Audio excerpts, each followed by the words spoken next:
When I was 15, my parents kicked me out of the house so my older sister could have her own bedroom. When I asked where I should go, my mother smirked. Figure it out yourself. 7 months have passed. Today, they both beg for forgiveness. My father is black and my mother is white. I look very black, while my older sister, Kate, looks whiter. This one difference has affected my entire life. You see, even though my father is black, he has extremely negative attitudes towards black people. And my mother is just downright racist. For her, my father is the only exception. Kate and I are only 2 years apart in age, but growing up, we had very different experiences. Every birthday of hers was celebrated not only with cake, but also with huge parties throughout her birthday week. Meanwhile, my birthday was just another day of the year. However, instead of soaking up all the attention and hating me as much as our parents did, Kate was always kind to me when they weren't looking. On my 9th birthday, Kate knew my parents wouldn't do anything for me. So she asked them if she could celebrate her birthday on my day. Of course, they agreed. And when the day came, she let me choose who to invite. When it was time for cake, Kate distracted my parents and took them into another room so they could all sing happy birthday to me. It was one of the happiest days of my life. Another time, when we got our report cards and she had all C's and I had all B's, she knew that my parents would probably scold me for not getting an A. So while they were reading my report card, she begged them not to punish me because she didn't like violence. In the end, they only pinched me a few times.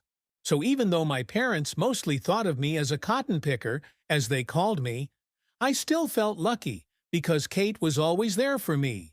Until one day, she turned her back on me. It was her 17th birthday. I woke up to the sound of not just my mom, not just my dad, but my entire family throwing all of my things into boxes. Your sister said all she wants for her birthday is her own room. Sorry, was the first thing my dad said when I asked what was going on. My eyes widened and I asked them where I should go because there were no more rooms available in the house. My mom interjected, "You're going to have to find another place." Tears welled up in my eyes, and I looked at Kate, who refused to meet my gaze. Her entire body was tense. It took almost half an hour of coaxing before I finally believed that this wasn't some weird prank.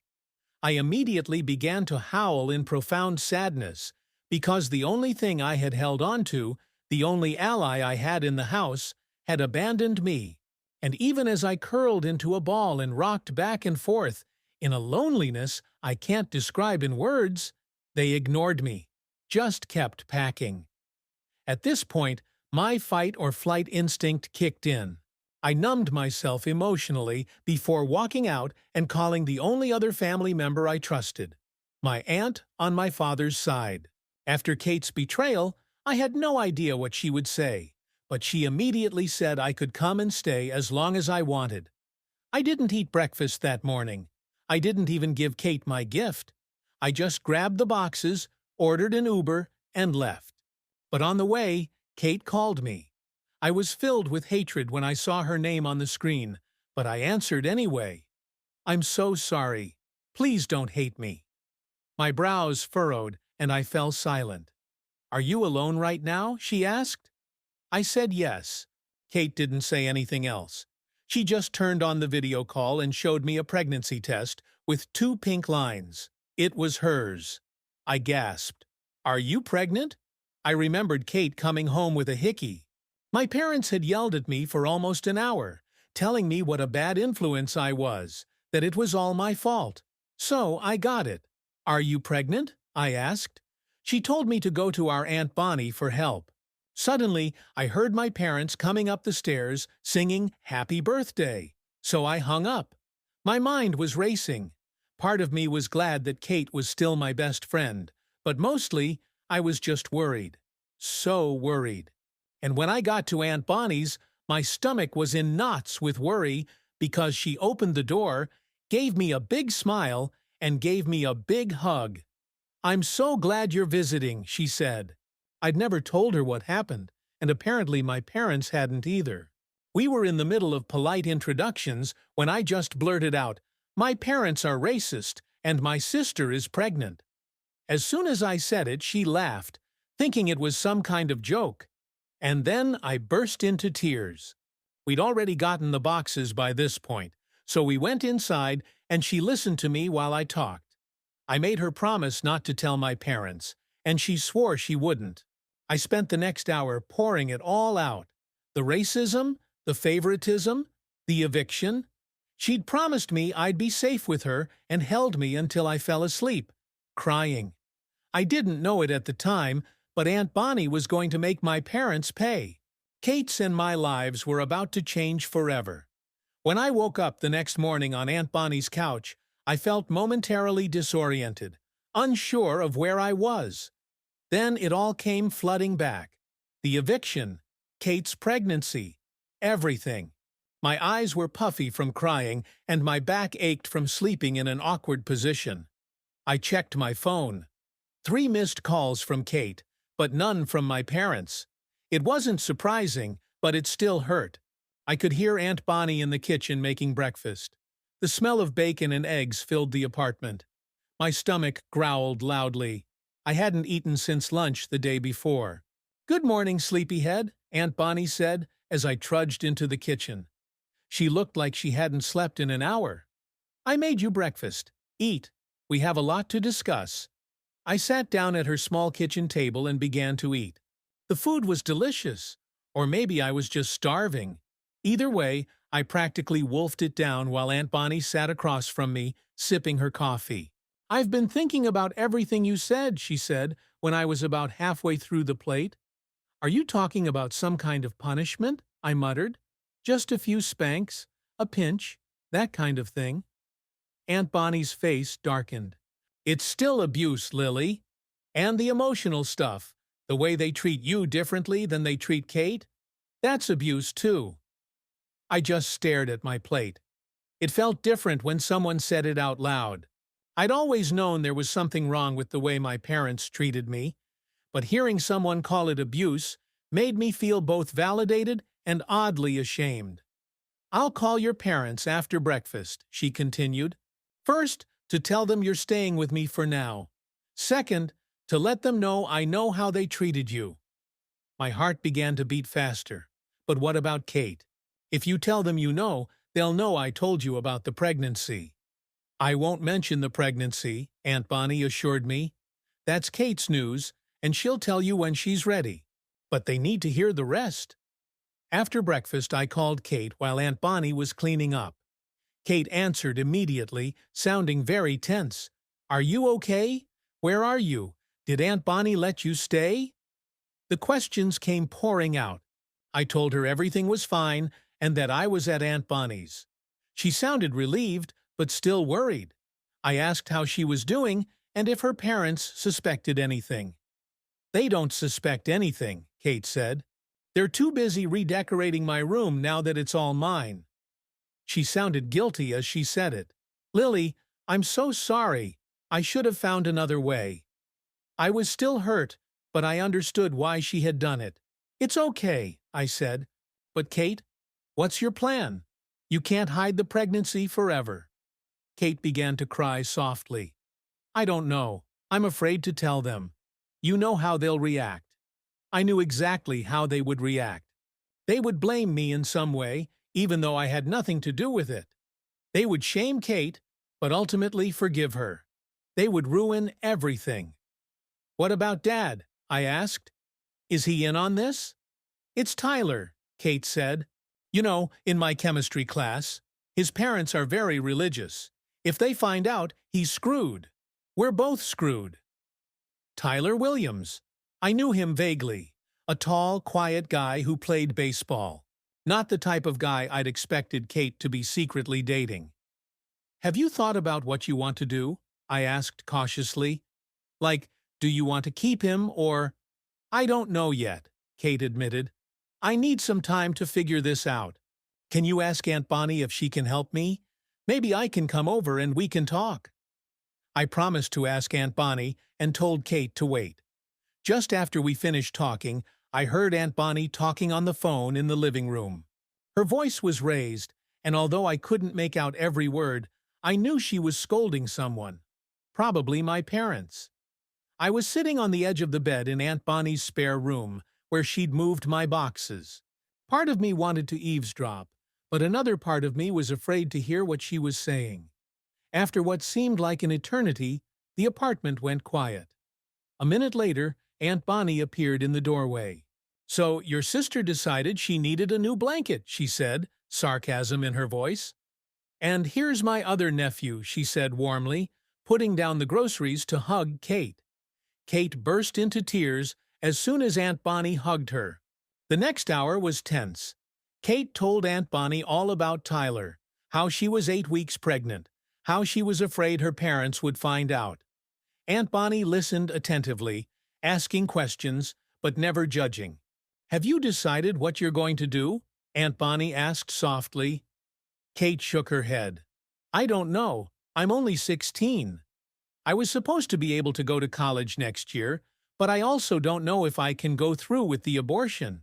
She started crying again. "And adoption?" "I don't know. You have options," Aunt Bonnie said, "and time to decide, but you need to see a doctor first. Make sure everything is okay. I can drive you if you want." Kate nodded gratefully. "Can you? I'm scared to go alone, and I can't ask Mom." "Sure," Aunt Bonnie said. "And Kate, whatever you decide, I'll support you, even if your parents won't." Kate looked at me then, her eyes still wet with tears. "I'm so sorry about what happened, Lily. I just panicked. I thought if they found out while you were still there, quote 18, I said, meaning it this time, quote 19. After Kate left, promising to text us about a doctor's appointment, I helped Aunt Bonnie make dinner. My mind was spinning with everything that was going on. Kate's pregnancy, my new living situation, the inevitable showdown with my parents that Aunt Bonnie was planning. Quote 2. I said as we chopped vegetables. Quote Toison. She sighed. "I don't know, honey, but we'll get through this together, all three of us." The next week was surprisingly peaceful. I settled into my routine at Aunt Bonnie's. She woke me up for school, dropped me off on the way to work, and picked me up after. We cooked dinner together, watched TV, and talked. She asked me questions about my interests, my friends, my activities, all the things that parents were supposed to care about, but mine never did. Kate came over after school a few times, ostensibly to do research for the debate club. Aunt Bonnie took her to the doctor, confirming that she was indeed about 9 weeks pregnant. Kate still hadn't decided what to do, but at least she was getting proper prenatal care now. Meanwhile, my parents maintained radio silence. Not a single call or text asking how I was doing. Kate said I was barely mentioned at home, as if I had simply ceased to exist.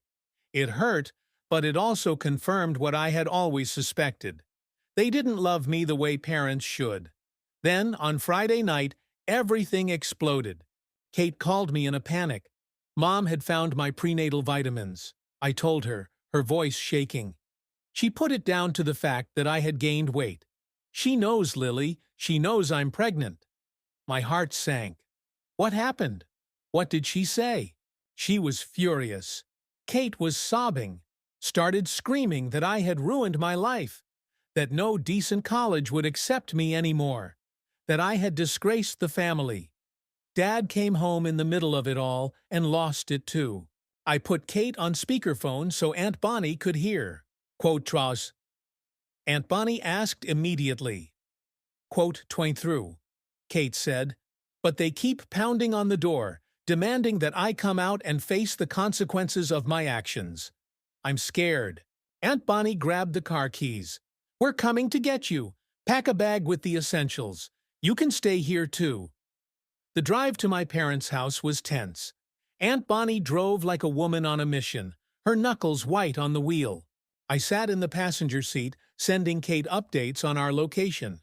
She wasn't responding anymore, which was making me more anxious. I felt sick as we pulled up to the house. I hadn't been here since the day they kicked me out. The porch light was on, and both my parents' cars were in the driveway.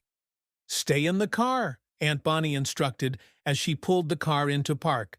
"No way," I countered. "Kate's my sister. I'm coming with you." Aunt Bonnie looked like she wanted to argue, but she nodded instead. We walked up to the front door together, and she rang the bell.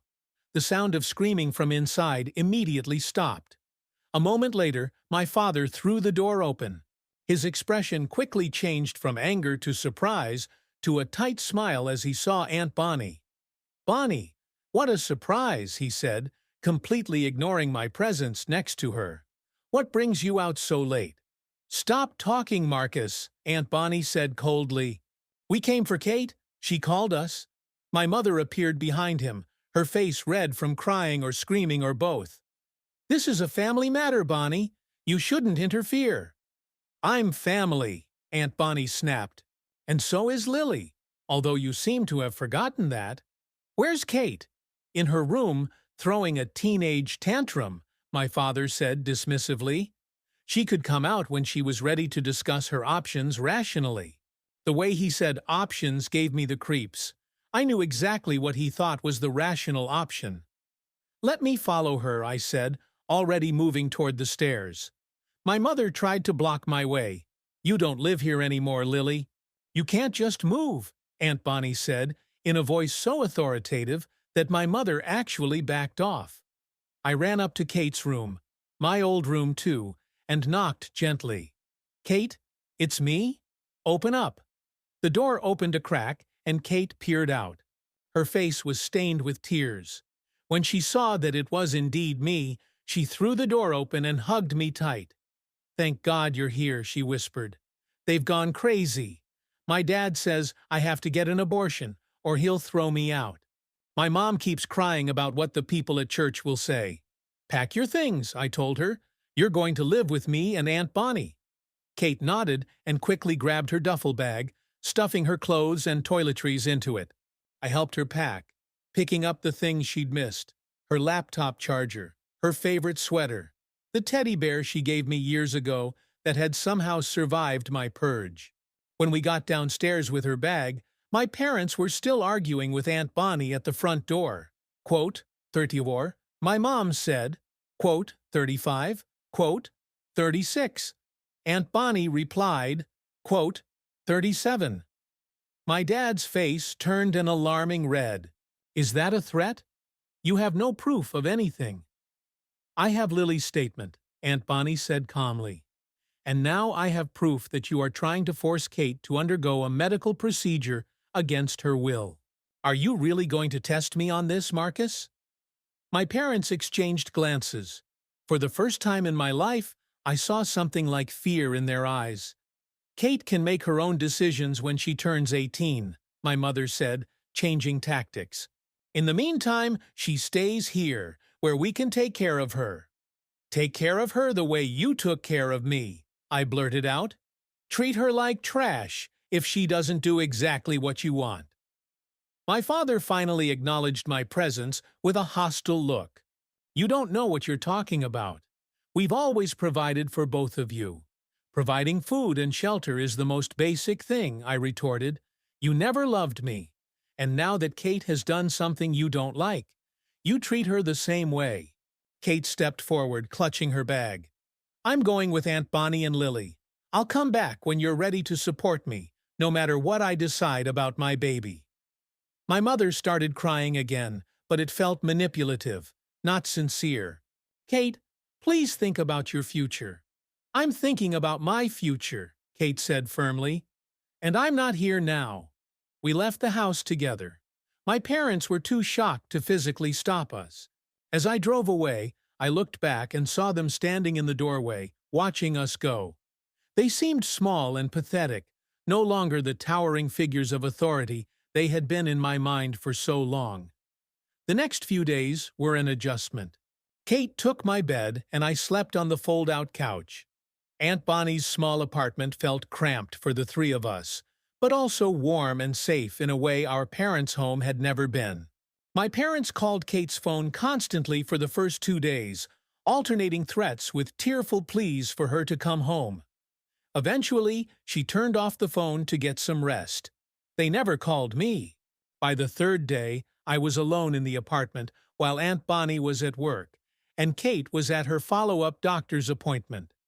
The doorbell rang, and when I looked through the peephole, my heart nearly stopped.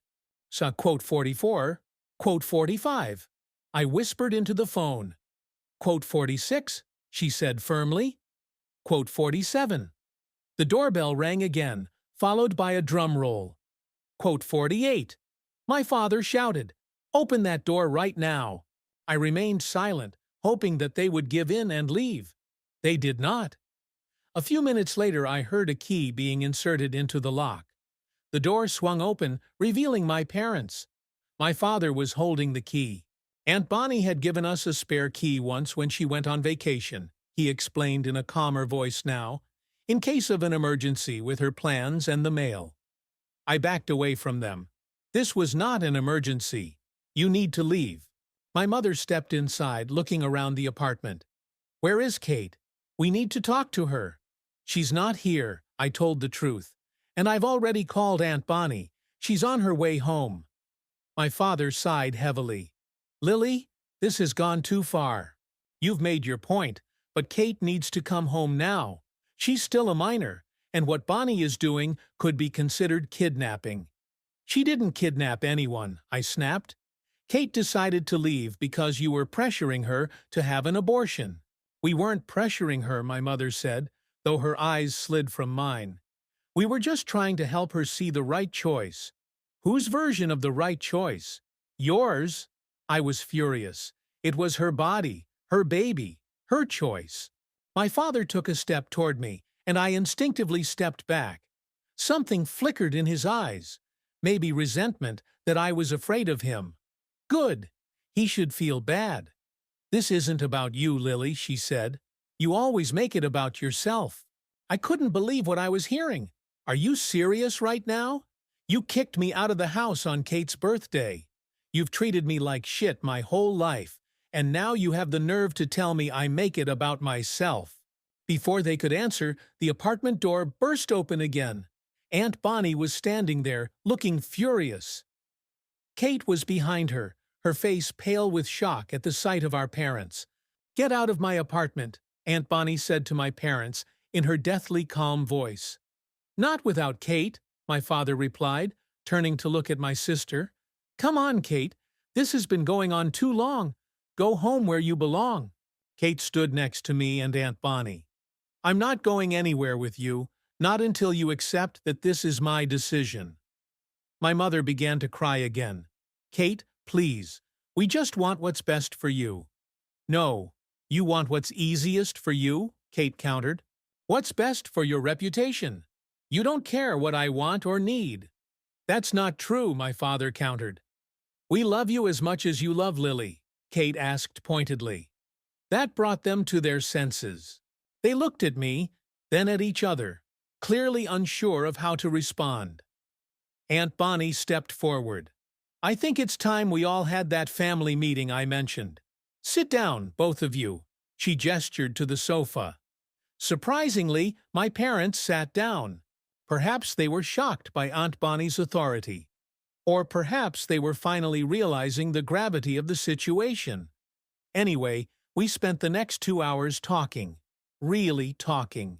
Kate explained how scared she was when she found out she was pregnant.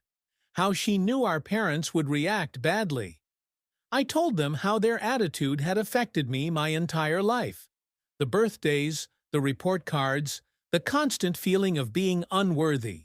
Aunt Bonnie shared her perspective as an outsider who had watched their behavior for years without saying anything, which she now regretted. My parents mostly listened, sometimes making excuses that were quickly cut off.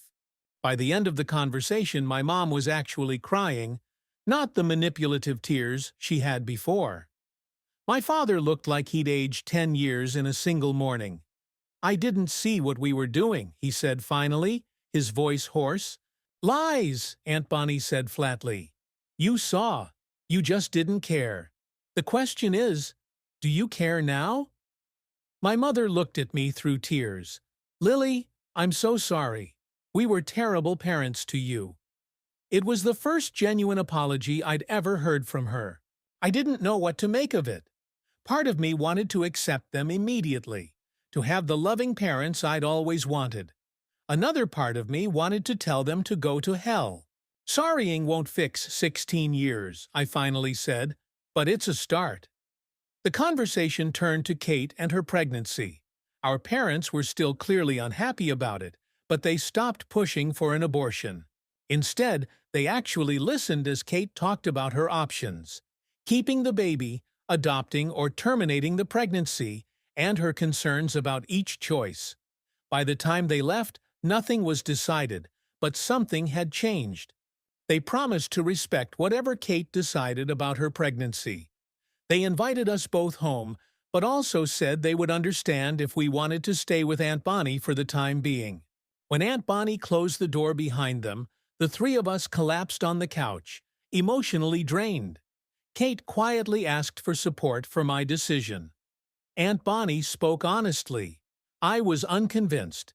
One conversation, no matter how intense, couldn't erase a lifetime of behavior. But for the first time, I felt like maybe, just maybe, things could change. That night, lying on the fold-out couch and staring at the ceiling, I thought about everything that had happened. In less than 2 weeks, my life had been completely turned upside down. I'd lost my home, gained an ally in Aunt Bonnie, and somehow found myself in a strange new dynamic with my parents. Kate came out of the bedroom and sat on the edge of my makeshift bed. "Can't sleep?" I asked. She shook her head. "Too much going on in her head?" She tapped her temple. "Lily, do you think I should give them another chance?" I sat up. "It's your decision.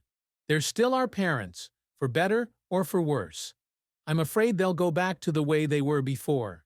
She admitted that they'll pressure me about the baby or treat you badly again. "I guess," I said. "Honestly, people don't change that easily, but we have Aunt Bonnie now, and we have each other." Kate smiled slightly. "We've always had each other." She paused, then added, "I think I want to keep the baby." "Is that crazy?" I reached out and squeezed her hand. "Not crazy. Scary." "Of course, but you'll be a great mom." "Better than ours, at least," Kate said with a bitter laugh. As we sat there in the dark, I realized something important. No matter what happened to our parents, whether they really changed or just pretended to, Kate and I would be okay. We'd survived so far. We would continue to survive together. The road ahead would be difficult. Kate's pregnancy, my uncertain housing situation, our fractured relationship with my parents. But for the first time, I felt like we weren't facing this alone. The next morning, I woke up with a strange sense of hope mixed with doubt. Kate was curled up next to me on the fold-out couch, having fallen asleep there after our late-night conversation. For once, she looked peaceful, one arm resting protectively on her still flat stomach. I stood up carefully, without waking her, and found Aunt Bonnie in the kitchen making pancakes. "Morning," she said, setting a shot glass on my plate. "How did you sleep?" "I think you did okay," I said, pouring syrup over the pancakes. Kate had told me she wanted to keep the baby. Aunt Bonnie nodded, not looking surprised. "I thought so. That girl has a caring spirit. Always has." She sat down across from me. "How do you feel about being an aunt?" I hadn't thought of it that way. Weird, but weird in a good way. We ate in comfortable silence until Kate walked in, her hair all over the place. Aunt Bonnie silently passed her a plate of pancakes, which she accepted gratefully. We asked after everyone had eaten. "Now we're going to make a plan," Aunt Bonnie said. "Kate needs to finish school.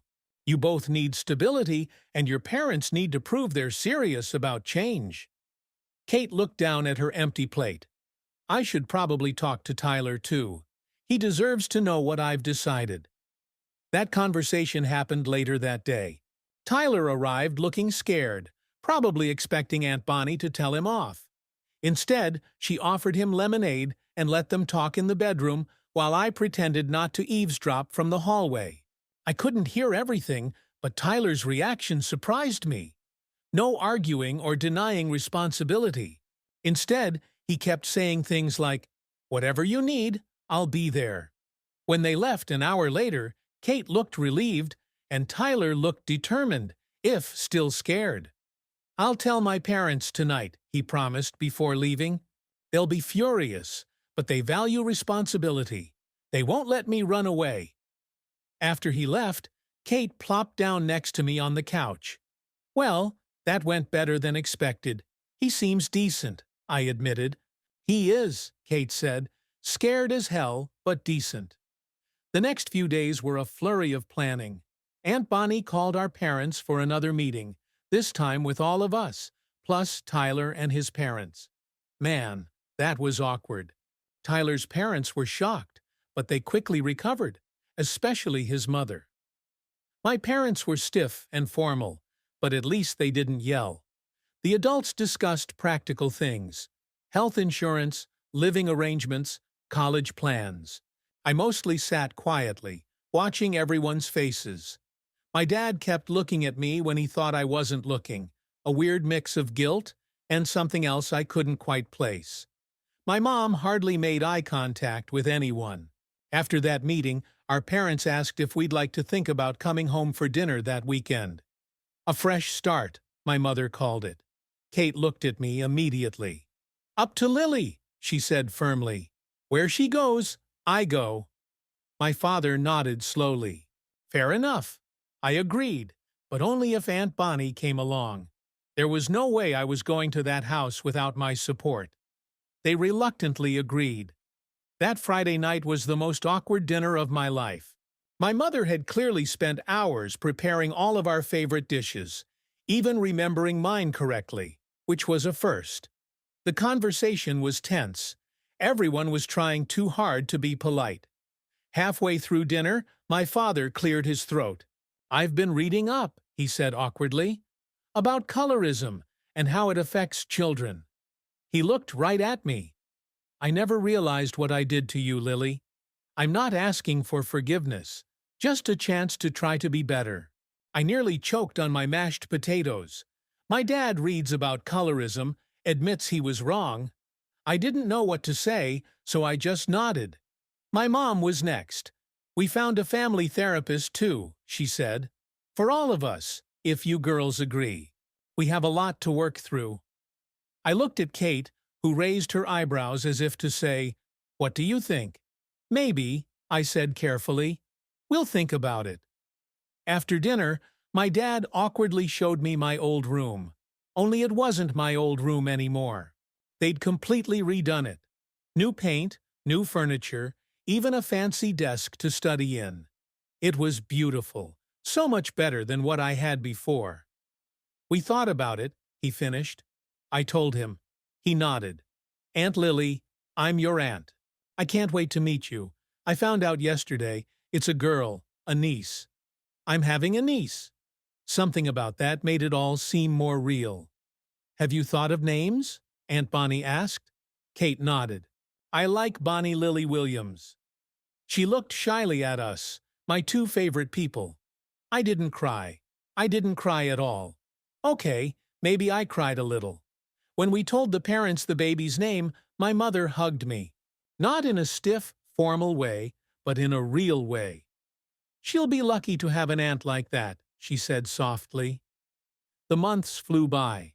Kate finished her first semester at community college with decent grades, despite the odds. Tyler got a part-time job and saved every penny he had for the baby. My parents turned their home office into a nursery, painting it yellow because Kate didn't want pink. Aunt Bonnie knitted enough baby blankets to survive a nuclear winter.